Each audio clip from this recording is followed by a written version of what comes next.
Hello বন্ধুরা, তোমরা সবাই কেমন আছো? তো এটা আমার ফার্স্ট ব্লগ। আজ থেকে আমি ব্লগ শুরু করলাম। আর আমার নাম তো তোমরা জানো না, আমার নাম মধুমিতা, আমার বাড়ি আমলাসলিতে। তো বন্ধুরা, আজকে আমি তোমাদের সাথে আমার বাড়ির পরিবেশ শেয়ার করব। আর তোমরা যাকে দেখতে পাচ্ছ ওটা আমার বর।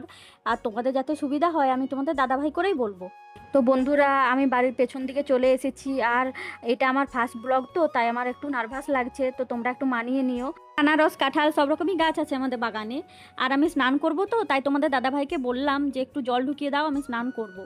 তো জল ঢুকিয়ে দিচ্ছে তোমাদের দাদাভাই। তারপর বললাম যে কিছু আম পেড়ে দাও, আম গাছ থেকে আম মাখা করে খাবো। কিন্তু তোমাদের দাদাভাই আম পাড়ার জন্য রাজি হচ্ছিল না, বলছিল এত গরমে আম মাখা খেতে হবে না। কিন্তু আমি তো আম খাবোই, তাই তোমাদের দাদাভাইকে জোর করে রাজি করিয়েছি। বন্ধুরা, আমার চ্যানেলে তোমরা প্রত্যেক দিন একটা করে মিনি ব্লগ পাবে। তার জন্য আমার চ্যানেলটাকে সাবস্ক্রাইব করে রাখো। আর দেখা হচ্ছে তোমাদের সাথে পরের ব্লগে। এখন আসছি, বাই বাই।